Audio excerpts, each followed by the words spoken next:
For this lesson, we're going to be going over how to write equations of exponential functions from a graph. So if we want to write the equation for an exponential function in the form y equals ab to the power of k times x minus d plus c, then there are many unknown variables. From our last lesson, we know that 1/2, 2x, is the same as 2 to the power of x minus 1. So from this we know that a vertical stretch compression has the same effect as a horizontal stretch compression. And the other thing that's important to note is that we can write equations of exponential functions in standard form or XY notation. So the important thing to note here is that it's a little bit easier to find my A values than it is to find my D value. So if I look here, this A value can also account for the D value here.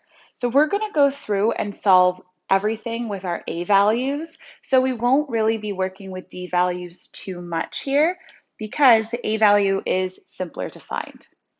So let's go through a few examples.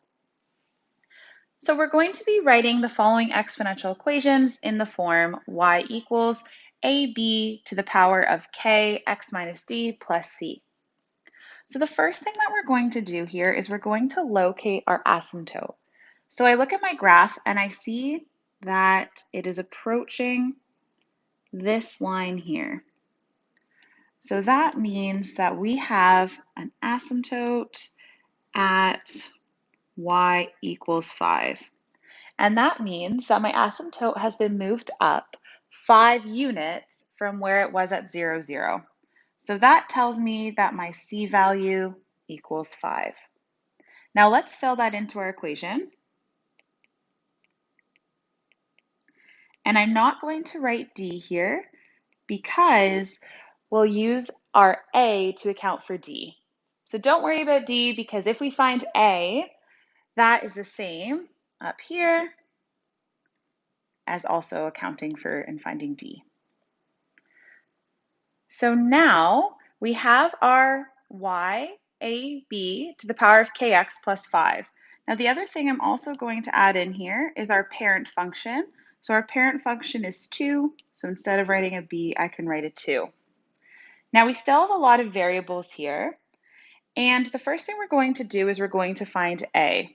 So how I'm going to do that is I'm going to sub in the y-intercept. So I'm going to sub in 0, 4 for x and y, and that will help us find a. So I'll have 4 equals a times 2 to the power of k times 0 plus 5.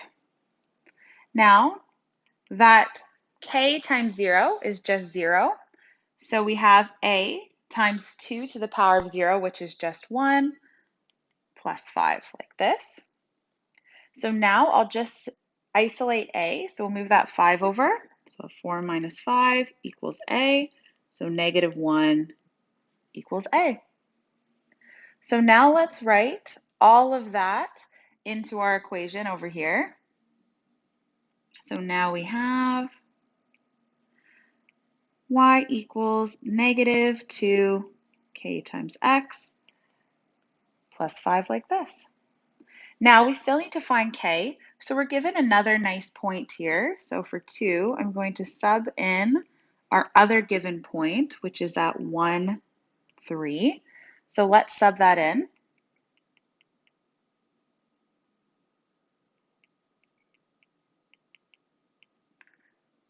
There we go. Now I will just try to isolate the term that has a k in the exponent. So let's move that 5 over. So we have 3 minus 5 equals -2.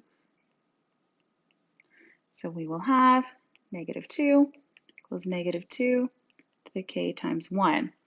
Now if I look here, how can I make this true? 2 to the power of what will give me 2 to the power of 1? So I need these two to match. If this side is going to equal this side, those two things have to match. So we have 1 equals k times 1, so 1 equals k. So now we can fill in our whole equation. Y equals negative for a, 2 times k is just 1, x plus 5. And that is our steps for how we find the equation of an exponential. Let's do another one. So for our next example here, we have the parent function of y equals 3 to the power of x. So the first thing we do is we find our asymptote. So if I look here, I have my asymptote right here. There we go. So we'll take note of that. So our asymptote is at y equals 3. So that means the whole thing has been moved up 3. So that gives us a c value of 3. So let's start by subbing that in. Our parent function is 3. Remember, we don't need to write d because if we find our a value, we will account for d as well.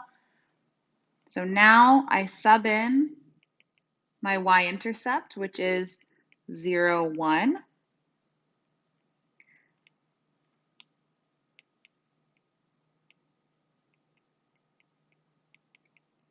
So now k times 0 is just 0, and 3 to the power of 0 is 1. So we're left with, just forgot to fill in my c over there, we need that. There we go. Now let's isolate a.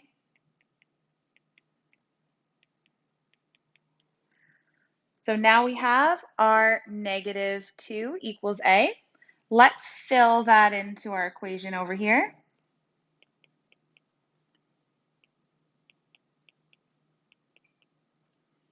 There we go. And now we'll sub in our other given point, which is at 1/2 negative 3. So negative 3 equals negative 2 times 3 to our 1/2 k plus 3. And now let's isolate for k. So we'll have negative 3 minus 3 equals negative 2 times 3 times 1/2 k.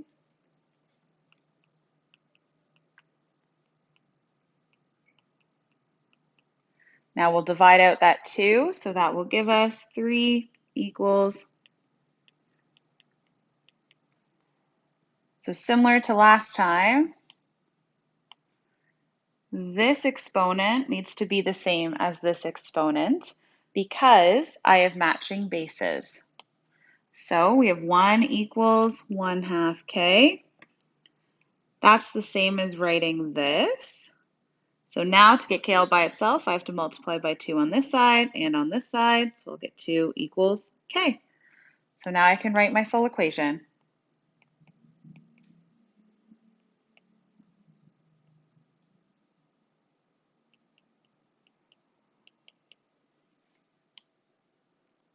And there's our full equation.